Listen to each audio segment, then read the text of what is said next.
Nous sommes ici dans la province du Sankourou, territoire Lodja. Donc nous sommes à Lodja. Vous constatez ici, nous sommes au terrain Lumumba, situé non loin du boulevard Lumumba, pour justement participer à ce meeting, à cet échange entre le président de la République, Félix-Antoine Tshisekedi Tshilombo, et la population de Lodja. Comme vous le savez bien, le chef de l'État, depuis qu'il a entamé cette tournée du Grand Kasaï, après Mbuji-Mayi, Kananga, le chef de l'État s'est rendu personnellement ici pour échanger avec la population. Donc la population va poser des questions d'une manière directe au chef de l'État et le chef de l'État va répondre à tous les problèmes ou à toutes les préoccupations de cette population de Lodja. Il répond aux questions de la population. Alors, le chef de l'État n'est pas encore arrivé. C'est dans quelques instants que Félix-Antoine Tshisekedi Tshilombo, président de la République, viendra ici, est attendu ici par la population tout au long du boulevard Lumumba. La population est en effervescence.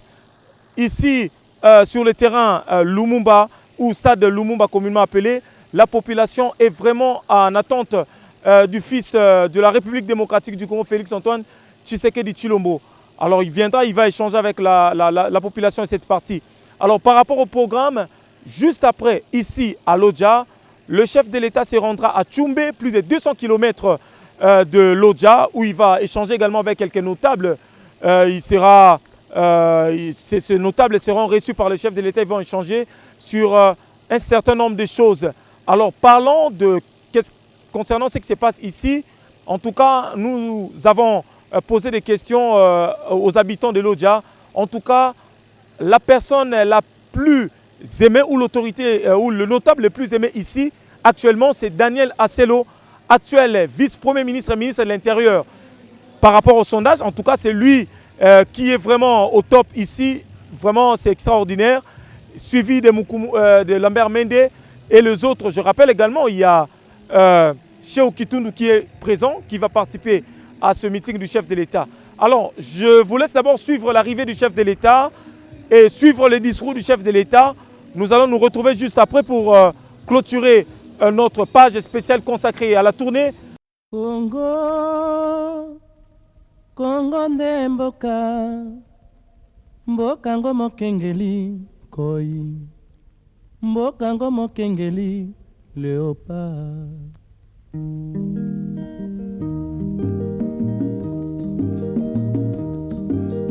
Mikolo tosekanaki na mosolo ya mboka Congo ekoki, tofungwani misolelo, tomoni bozoba nyonso tosali mpo ya kobongisa Congo aveni. Ebongi tosala moto nyonso ata mwana. Congo ya mosolo mpembe ya nzoku, Congo ya bwanya kasa ya mbila, Congo ya makasi moto ya nkoi.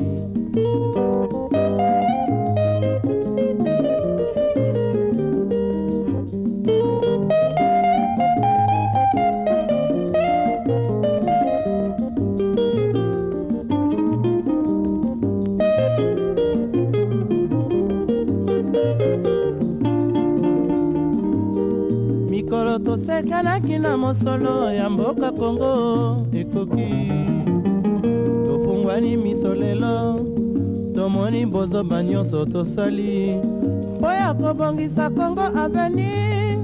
Ebongi tosala moto nyonso ata mwana. Congo ya mosolo mpembe ya nzoku, Congo ya bwanya nkasa ya mbila, Congo ya makasi moto ya nkoi. Congo nde mboka, Congo mboka ya bankoko.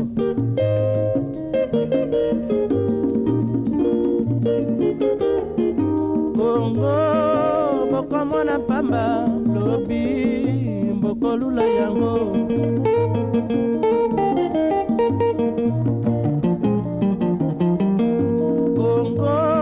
Congo ya Afrika, Congo mboka ya kitoko.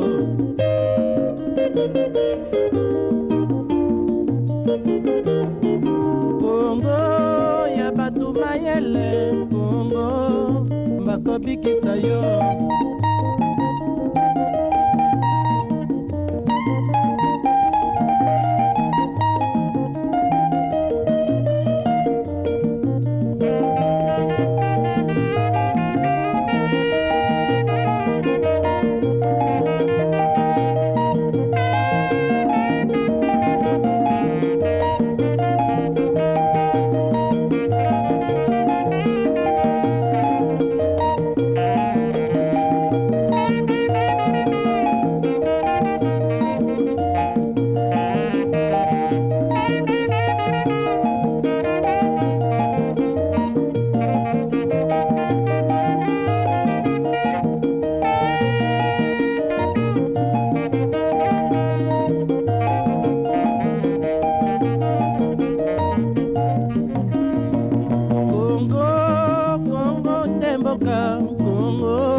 Kongo mboka mwana pamba lobi mbokolula yango.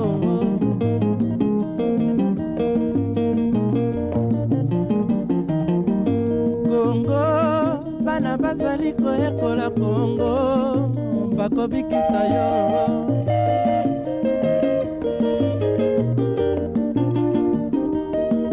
Kongo Kongo ya bakoko Kongo Kongo ne mboka.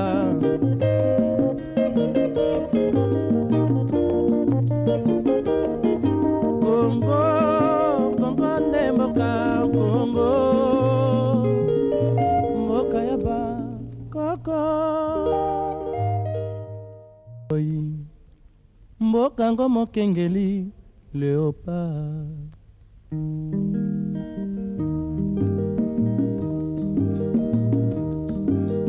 Mikolo tosekanaki na mosolo ya mboka Kongo ekoki. Tofungwani misolelo tomoni bozoba nyonso tosali mpo ya kobongisa Kongo aveni. Ebongi tosala moto nyonso ata mwana. Kongo ya mosolo mpembe ya nzoku, Kongo ya bwanya kasa ya mbila, Kongo ya makasi moto ya nkoi.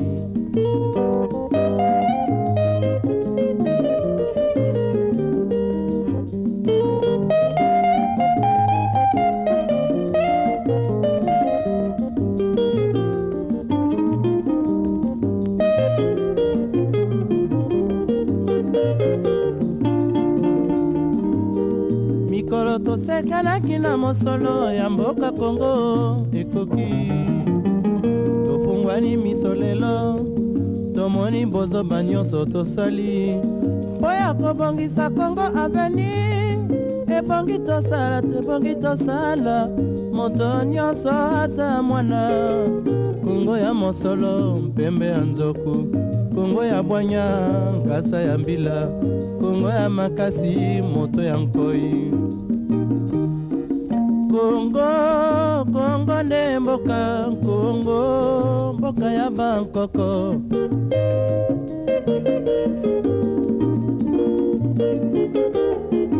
Kongo mboka mwana pamba lobi mbokolula yango.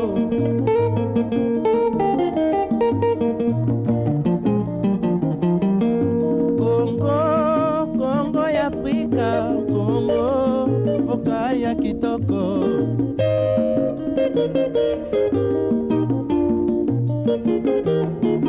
Kongo ya batu mayele Kongo bakobikisa yo.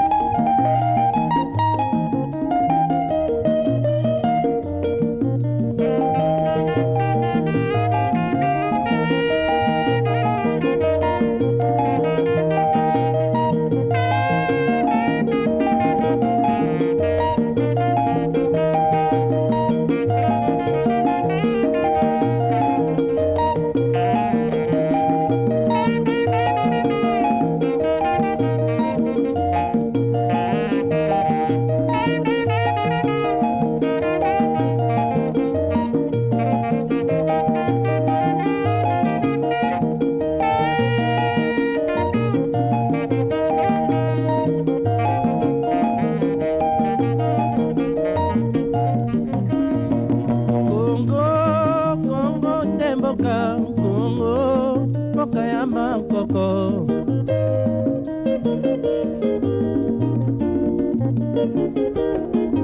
Kongo mboka mwana pamba lobi mbokolula yango.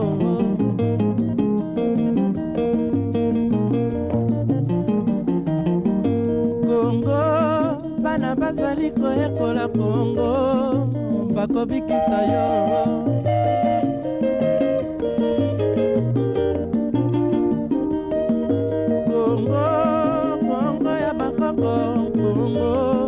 Kongo ne mboka.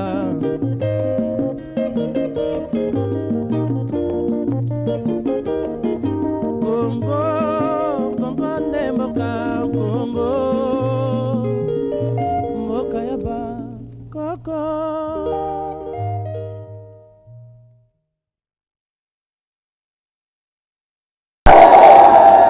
Badiano Moyenu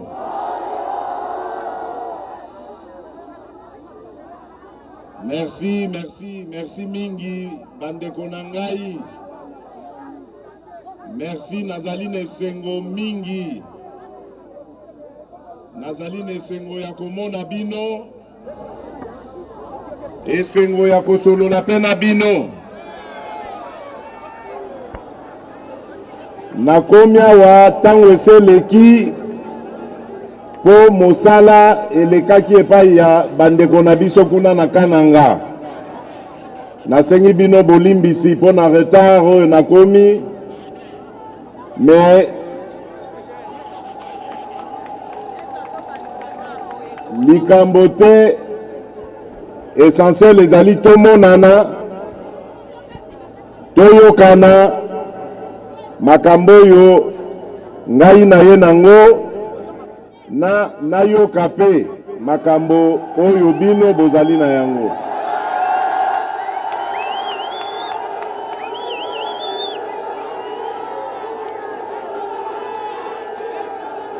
Nakopesa bino parole na sima yango na ngina loba na mokuse lokwa ngongese kei pona tikela bino nde boloba.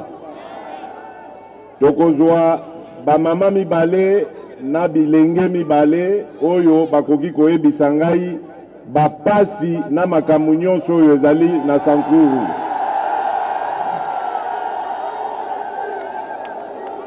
Kasi liboso te na banda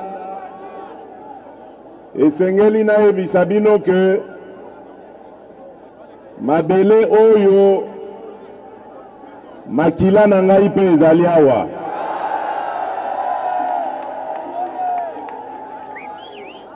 Koko na ngai oyo abota, koko na ngai mobali oyo abota mama na ngai, mama Marthe Kasalu. Mama na ye kombo na ye Nkoso Osako. Grand-mère na ngai azali mwana ya mabele oyo, arrière grand-mère na ngai. Pona kolakisa bino ete bozali pe makila na ngai. Nazali awa na mabele ya bakoko na ngai. Yango nazali na esengo pe na mwa mawa. Banda na bandi tourné na kati ya province. Naza komona kaka ba problème na ba problème. Likambo ya liboso ezosala ngai pasi ezali ya komona ke likambo tobengi infrastructure, c'est-à-dire o etali likambo ya nzela, likambo ya bandako, likambo ya bahopito, likambo ya baekole, nyonso wana totikali sima mingi. Ezali kosala ngai pasi komona ke mboka lokola ya Congo, mboka oyo eza na bomengo nyonso, oyo bato nyonso ya mokili bazali kolinga, oyo bazali kutu kokanela biso po baya kozwa mboka na biso, biso moko bakolo mboka tozangi ndenge ya kodevelope yango. Ezosala ngai pasi komona différence wana oyo ezali entre capitale ya Kinshasa na intérieur ya pays. Mboka na biso ekoki kozala mboka oyo bana mboka bazali komona pasi te. Yango na ekoyebisa bino tozali kodevelope programme na biso tokobanda ane oyo tobengi programme ya développement à la base, c'est-à-dire toko développer à partir ya ba territoire na biso. Mboka na biso ezali na 145 territoires. Mbalo yo toko banda na ba territoire ba territoire nde ko développer ba province nde ko développer mboka mobimba sikoyo ya Congo. Toko banda na 145 territoire wana kotonga nanu ba infrastructure oyo ya ba territoire. Ba territoire nyonso emonanaka ezali na bureau ya administration esengeli ya malonga oyo ekoki kotala makambo ya bana mboka. Bandako nyonso ya mbula matadi ezala oyo ekoki kolakisa ke bokonzi autorité ya mboka ezali. Na 145 territoire, na programme wana ya 145 territoire, tokotonga l'hôpital na territoire nyonso ya Congo. Tokotonga école oyo babengi primaire, secondaire, ya enseignement général oyo ezali ya référence, na école professionnelle pona bato oyo balingi misala ya maboko. Nyonso wana peut permettre na bilenge basi na bilenge mibali soki basilisi kelasi na bango bakoka kobanda mosala ndenge esengeli. Po ete nayebi ke eloko ebandi ezwa tokotungisa mingi ba jeune na biso ezali likambo ya mosala. Esengeli topesa ba jeune mosala, ba jeune bakoka kotonga mboka. Pote ba jeune bozali avenir ya Congo. Congo na biso lobi tango biso tokoleka ekotikala na maboko na bino. Soki biso tobongisi bino te, toforme bino te, Congo ya lobi ekokufa.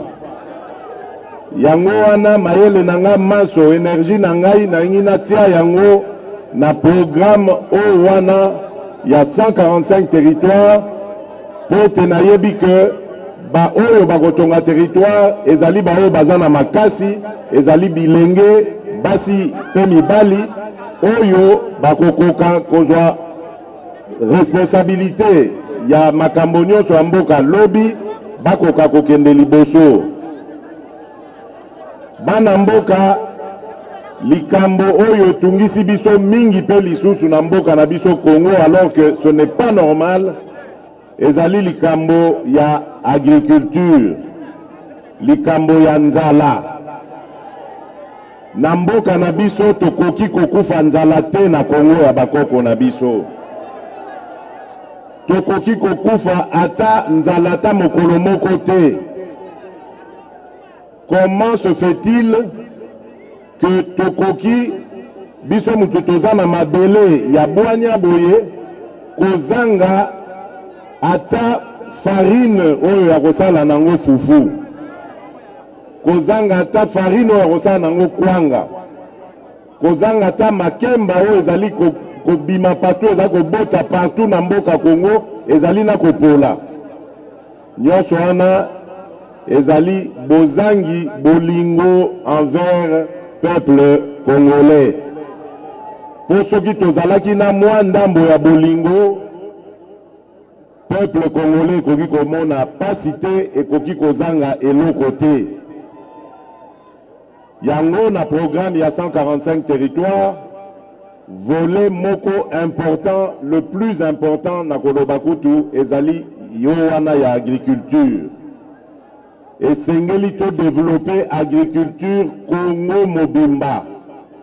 Po mabele ya bakoko na biso ya Congo ezali mabele moko très fertile. Ebotisaka biloko ya variété nyonso. Tokoki kolona biloko ebele, tokokisi epa na biso nyonso awa, misusu etikali totindi yango bateka na mboka bapaya.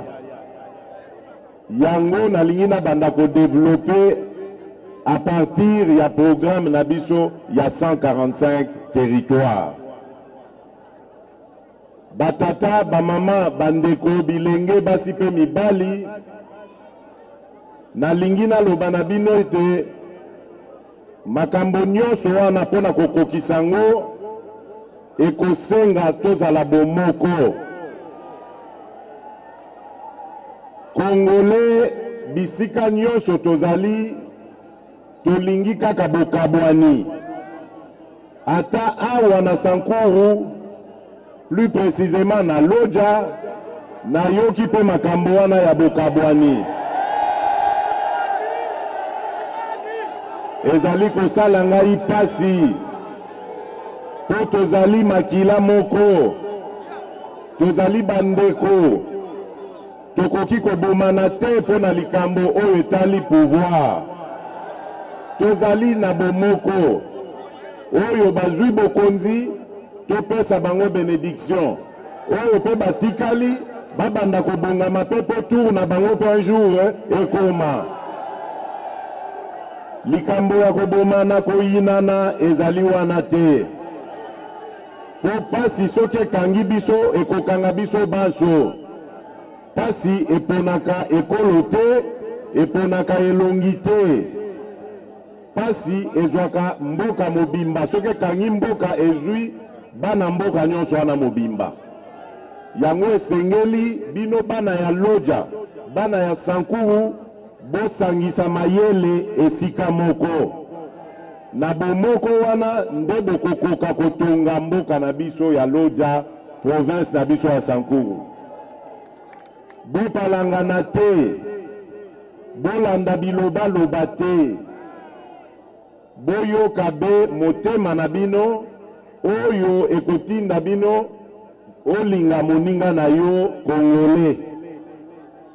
Linga Kongo, linga Kongole, bongo tokoka kotonga mboka na biso totombola yango ekende liboso. Likambo mosusu nalingi nayebisa bino oyo na telemeli makasi na mboka na biso na banzi boyokaki na cadre ya mission oyo Nzambe abenisaki ngai apesaki biso apambolaki oyo tozwaka présidence ya Union Africaine. Nazwaki likambo oyo etali monyokoli oyo banyokoloko bamama. Nazwaki yango nasalaki yango un de sujet oyo nalingi pe na bundela na mboka na biso. Po nayebi ke na mboka na biso bato ebele nanu bapapa ebele bayebi nanu valeur ya mama te. Bamama bamama boyeba ke bozali na soutien monene awa.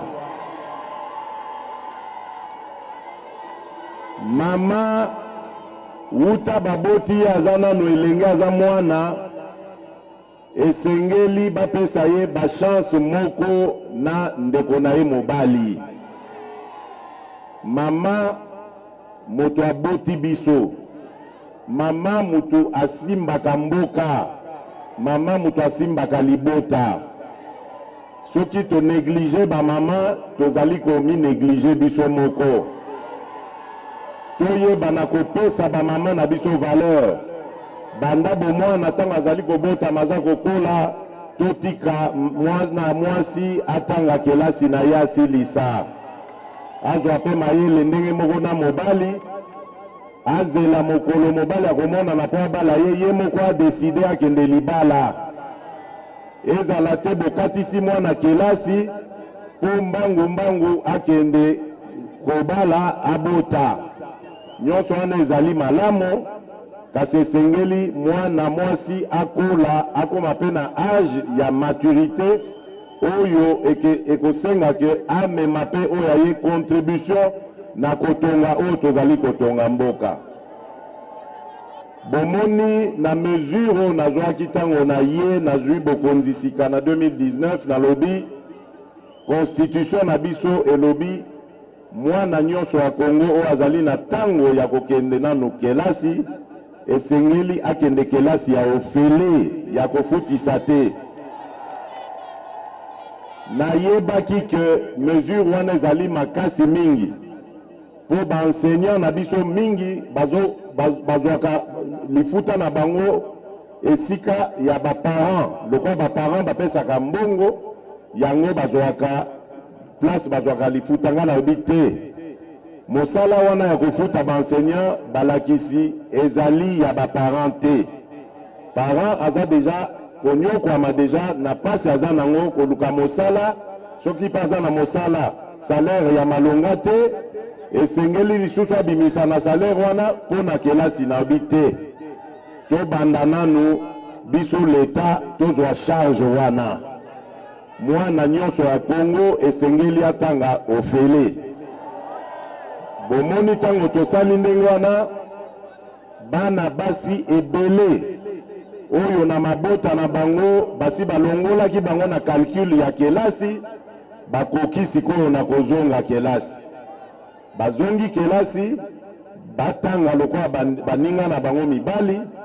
Lobi bokomona Congo ekotombwama po tokozala na basi na mibali ya malonga oyo bazali forme oyo bakoka kobundela mboka na biso. Bokoki kozala te na mboka bosepela bino bozokende liboso kategori mosusu ya population ezala ya konyokwama, ezala ya koyima-yima. Basi na mboka na biso, ba mama ya mboka na biso bazali na esengo mingi te po tozali kopesa bango ba chance mingi te. Esengeli totikela bango pe esika baya na oyo pe bakoki koya nango totonga elongo.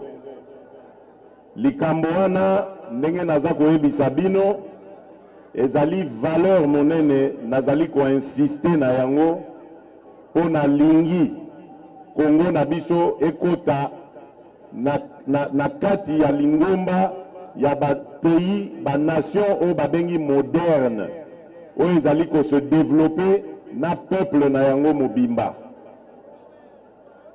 Voilà moi moke oyo nazalaki nango ya kosola na bino na pokwa ya lelo. Nalingi ndenge nalobaki bapesa mikro na ba mama mibale na ba papa mibale po nalingi koyoka rapport nini réalité nini penza oyo namoni te pe oyo nayoki te oyo ezali kosalema awa na Sankuru, plus précisément na Lodja.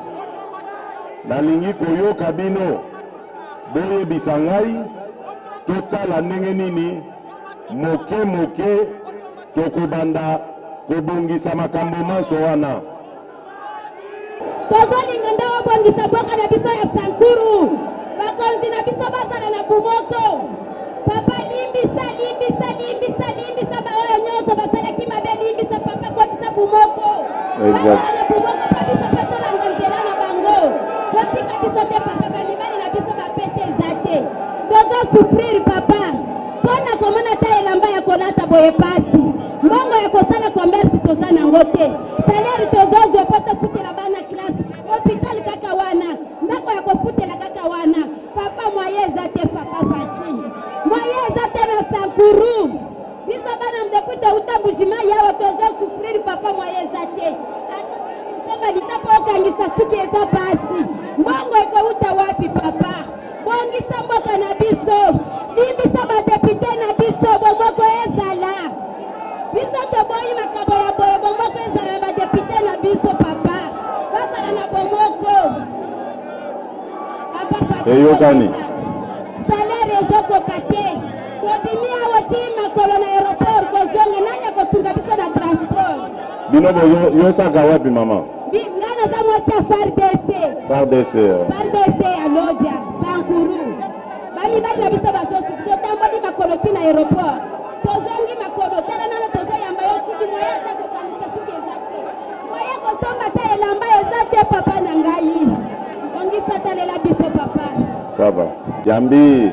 Yambi ona kombo na Yesu. Amen. Ngai nazali mama président pour la police.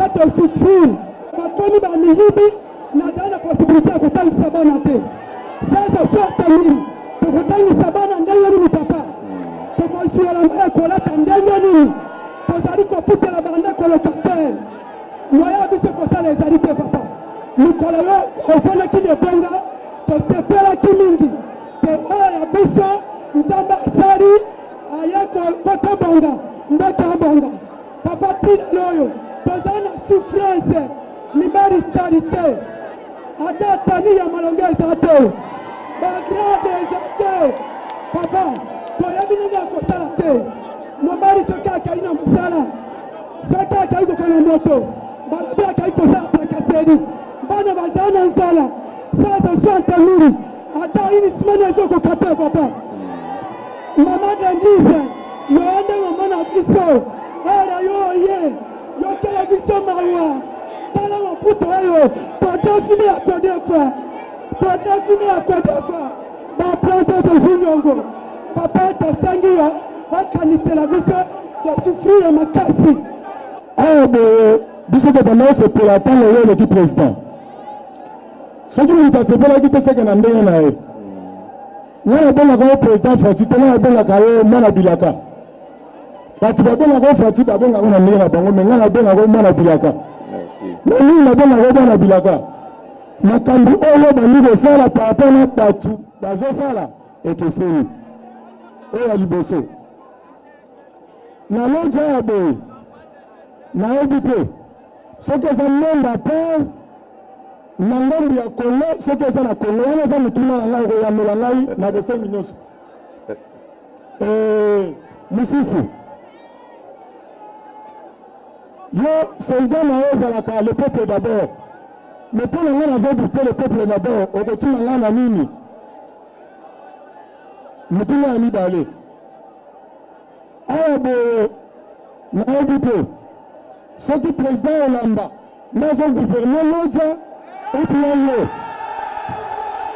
motuna na ngai ya misatu soki nani nayoki motuna wana te beno olanda président ya assemblée président assemblée provinciale mes excuses mon frère motuna ya misatu baye na badepute baye na vacances parlementaire ou bien baye te mpo ntango gouverneur en intérim aye abandi kobenga bachef de service estce likambo wana nde babengeli bango ou bien koya koyamba yo likambo mosusu azosala liste ya kolongola bato nyonso bakoti union sacré bakoti union sacré bazosoutenir ye akoti azwi baliste ya bato wana mpo longola bango mosala okoyoka makelele na nsima ntango oyo ozokende pardon likambo mosusu oyo nazoyebisa mpona président beno olamba oyo ya sankuru pardon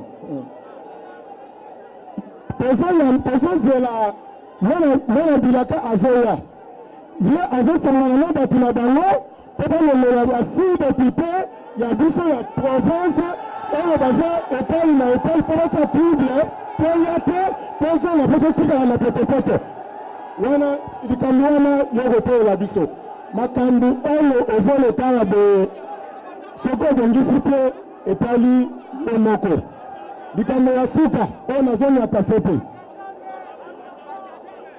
awa boye na sankuru idps na union sacré ezaki koexiste te mutu oyo okotombola union sacré na sankuru eza gouverneur Stéphane Mukumadi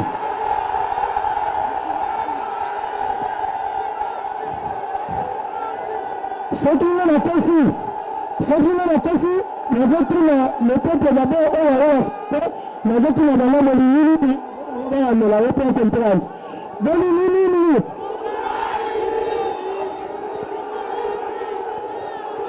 ezanga te pardon ezanga te mokumali seke biso torepote yo te ezala nani na repote yo te ntango nazoloba ya boye okomona bazoprepare bato balanda ngai ok bazolanda ngai na ata baboninga babona boninga mpona bakosala eloko moko te nane nayebisi yo nayebi yango tozali na démocratie bakosala eloko nayebi bango nane motu nafani na bango babebisana bizo kotanga na biso mutumadi masolo oyo akomeka kosala likambo akozwa likambo na ngai wana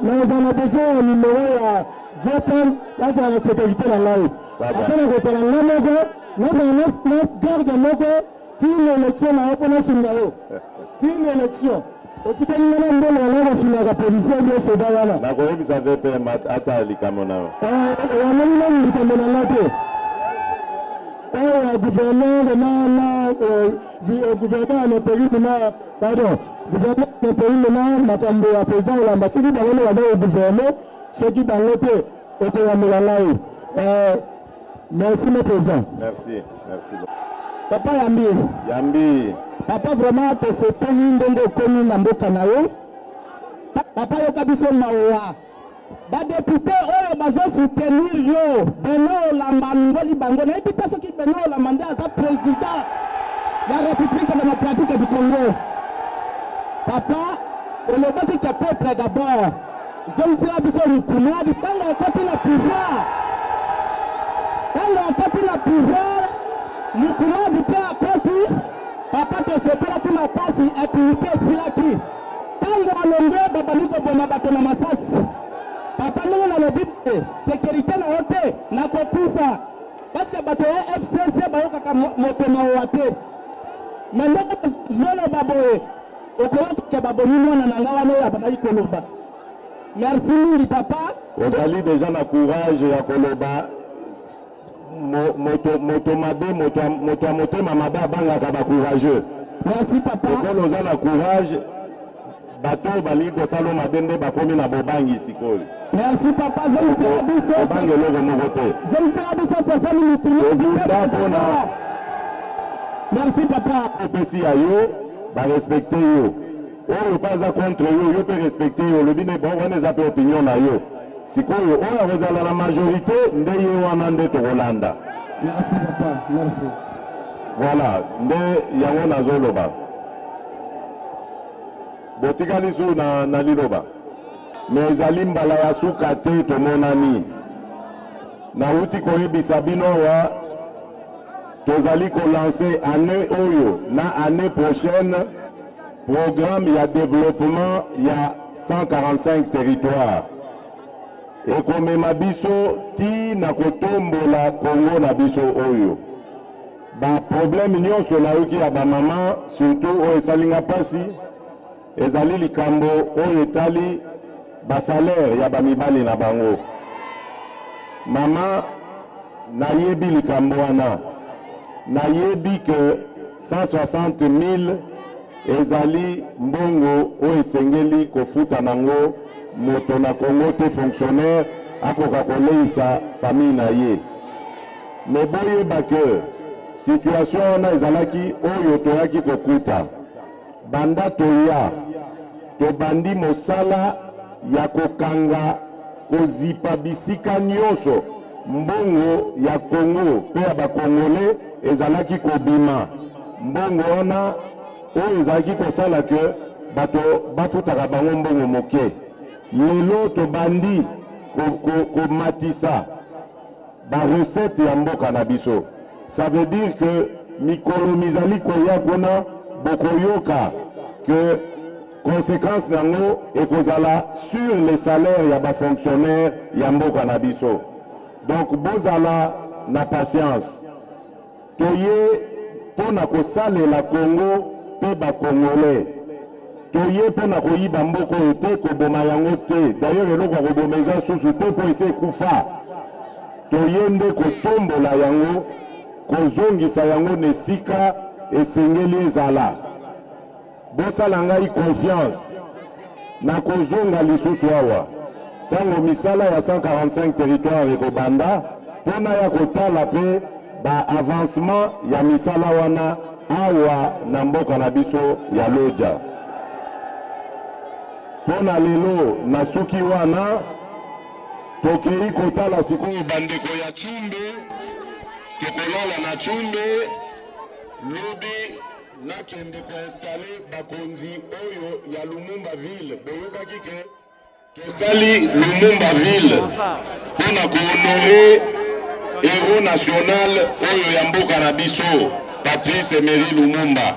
Sur les préoccupations des populations qui sont ici, peut-être dans la partie interactive, je ne suis pas satisfait parce que nous avions préparé un mémo qui concerne toutes les couches de la population d'ici, mais il me semble que le protocole et le gouverneur n'ont pas pu donner l'occasion à la dame qui avait été désignée pour présenter ce mémorandum qui renfermait les problèmes qui préoccupent l'ensemble de la population. Au contraire, on a vu des militants un peu excités de l'ancien gouverneur qui a été démis par l'Assemblée provinciale venir demander son rétablissement comme si nous étions à l'Assemblée provinciale. Le président n'a pas cette compétence-là, c'est un homme qui respecte les lois, il leur a rappelé que vous avez vos opinions, il faut respecter aussi les opinions des autres. Prenons cela comme un enseignement de sagesse de sa part et allons de l'avant, que les institutions fonctionnent conformément aux lois de la République. Et le chef d'État a été clair dans tout ce qu'il a dit. Il vient pour changer le Sankourou, l'Odja en particulier. Il va lancer les travaux d'ici là, les grands projets dans 145 territoires, y compris la province le territoire de l'Odja, la province du Sankourou, voulais-je dire. Mais ce qui est étonnant est que le président de la République a donné l'occasion à la population de l'Odja pour dire les problèmes que ce territoire rencontre, les érosions, manque d'eau, manque d'énergie, manque de tout, pas de routes, pas d'école normale. Ben, ils ont raté cette occasion. Heureusement, le président de la République lui-même a compris et il va changer les choses. Voilà, vous venez de suivre le discours du chef de l'État, cet échange entre le président de la République, Félix-Antoine Tshisekedi Tshilombo, et la population de l'Odja. C'était un échange sans embâche ni parti pris, c'était démocratiquement fait. En tout cas, vous avez suivi, le chef de l'État va lancer bientôt le développement de 145 territoires regorgeant la République démocratique du Congo. Donc, il va commencer par la base, à l'intérieur du pays, vers le centre du pays. Donc, vous avez compris, la population s'est exprimée d'une manière libre, transparente. Il y a eu des questionnements, il y a eu des réactions également que vous avez suivies des notables, notamment la maire Mende et les autres. Donc, le programme continue. Nous nous rendrons à Tchombe, là où le chef de l'État va installer quelques activités là-bas, il va animer quelques activités. Donc, on se retrouve juste après. Mais c'était Yassem Avungara, Charlie Kitenge et Pepe Lissouka depuis l'Odja dans le Sankourou pour les comptes de 10e rue télévision. Au revoir et à la prochaine.